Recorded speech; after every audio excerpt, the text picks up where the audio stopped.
Tonic wine షాపుల వ్యవహారంపై తెలంగాణ ప్రభుత్వం సీరియస్ గా తీసుకుంది.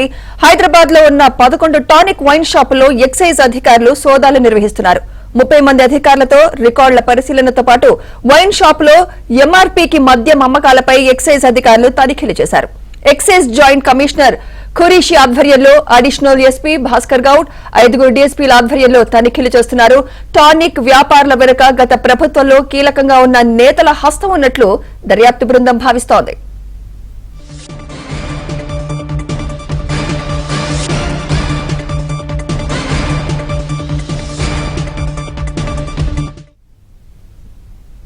గత ప్రభుత్వంలో అధికారాన్ని అడ్డుపెట్టుకుని టానిక్ కోసం స్పెషల్ జీవోలు ఇచ్చినట్లు గుర్తించారు.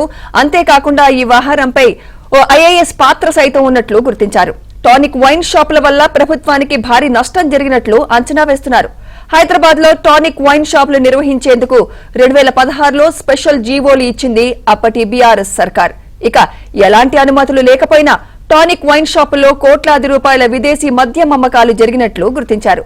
టానిక్ వ్యవహారంలో జరిగిన అక్రమాలపై ప్రభుత్వం సీరియస్ గా తీసుకోవడంతో ఆ సంస్థలపై ఎక్సైజ్ శాఖ అధికారులు తనిఖీలు చేస్తున్నారు.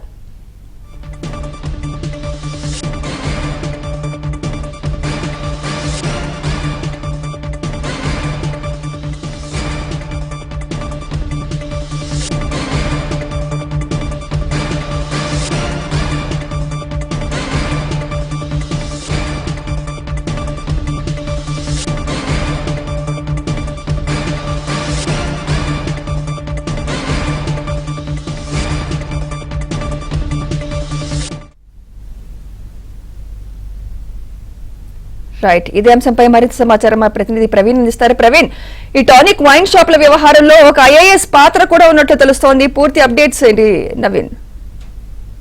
వైన్ మార్ట్ తో పాటు వాటి అనుబంధ సంస్థలైనటువంటి మరొక 10 అంటే మొత్తం 11 టానిక్ సంబంధించినటువంటి సంస్థల్లో ఇప్పటికైతే జిఎస్టీ అధికారులు నిన్న సోదాలు ముగించడం జరిగింది. మరోసారి ఈరోజు ఎక్సైజ్ పోలీసులు ఎక్సైజ్ అధికారులు వెళ్లి అక్కడ రికార్డ్స్ అన్నింటినీ కూడా పరిశీలిస్తున్నటువంటి పరిస్థితి. జూబ్లీహిల్స్ కావచ్చు, మాదాపూర్, మరోవైపు గచ్చిబౌలిలో కావచ్చు, ఇట దాదాపు 11 ప్రాంతాల్లో ఎక్సైజ్ అండ్ ఎన్ఫోర్స్మెంట్ అధికారులు అయితే సోదాలు కొనసాగిస్తున్నారు. ఆ యొక్క సోదాల్లో భాగంగా కొన్ని కీలకమైనటువంటి అంశాలు కూడా బయటపడినటువంటి పరిస్థితి అయితే కనపడుతుంది. దాదాపు ఇప్పటి వరకు జిఎస్టీ విచారణలో జిఎస్టీ సోదాల్లో 100 కోట్ల వరకు కూడా ఈ యొక్క పన్నులు ఎగవేశారనేటువంటి అంశాన్ని అయితే మాత్రం అధికారులు గుర్తించడం జరిగింది. ఇక ఎక్సైజ్ అండ్ ఎన్ఫోర్స్మెంట్ అధికారుల విచారణలో అయితే మాత్రం సాధారణ లైసెన్సులు పొందారు, అంటే సాధారణమైనటువంటి మద్యాన్ని లైసెన్సులు పొంది విదేశీ మద్యంను ఇక్కడికి తీసుకొచ్చి విదేశీ మద్యాన్ని అక్రమంగా అమ్మకాలు చేశారనేటువంటి అంశాన్ని కూడా గుర్తించడం జరిగింది. దాదాపు 8 వైన్ షాపులకు సంబంధించి సాధారణ లైసెన్సులు పొందారు, కానీ అందులో విదేశీ మద్యం అంటే నిబంధనలకు విరుద్ధంగా విదేశీ మద్యాన్ని కూడా అమ్మకాలు చేసినటువంటి సందర్భం కనపడుతుంది. ఇందులో ఒక ఐఏఎస్ పాత్ర కూడా చాలా కీలకంగా ఉంది. అనుమతులు ఇవ్వడంలో కూడా చాలా కీలకంగా వ్యవహరించారనేటువంటి అంశాన్ని గుర్తించడం జరిగింది. దాదాపు 6 సంవత్సరాల్లోనే కోట్ల రూపాయలు ఈ యొక్క మద్యాన్ని నుంచి కూడా వీళ్ళు సంపాదించారనేటువంటి అంశాన్ని ప్రస్తుతం ఎక్సైజ్ అండ్ ఎన్ఫోర్స్మెంట్ అధికారులు గుర్తించడం జరిగింది. అయితే తెరపైకి రావుల శ్రవణ్ రెడ్డి, అభినయ్ రెడ్డి, అఖిల్ రెడ్డి, ప్రియాంక రెడ్డి అనేటువంటి వీళ్ళు 3 డైరెక్టర్లుగా ఉన్నారు. వీళ్ళ పేర్లు కూడా వెలుగులోకి రావడం జరిగింది. వీరి యొక్క గడిచినటువంటి 6 సంవత్సరాలుగా ఎంత సంపాదించారనేటువంటి అంశానికి సంబంధించి మరోవైపు రికార్డ్స్ అన్ని పరిశీలిస్తే దాదాపు 100 కోట్లకు పైగానే ఈ పన్ను ఎగవేశారనేటువంటి అంశాన్ని అయితే ఎక్సైజ్ అధికారులు మరోవైపు జిఎస్టీ అధికారులు కూడా గుర్తించినటువంటి పరిస్థితి. క్యూ బై టానిక్ పేరుతో కూడా మరొక 11 షాపులు వీళ్ళు నిర్వహిస్తున్నట్లు ప్రస్తుతం విచారణలో తేలింది.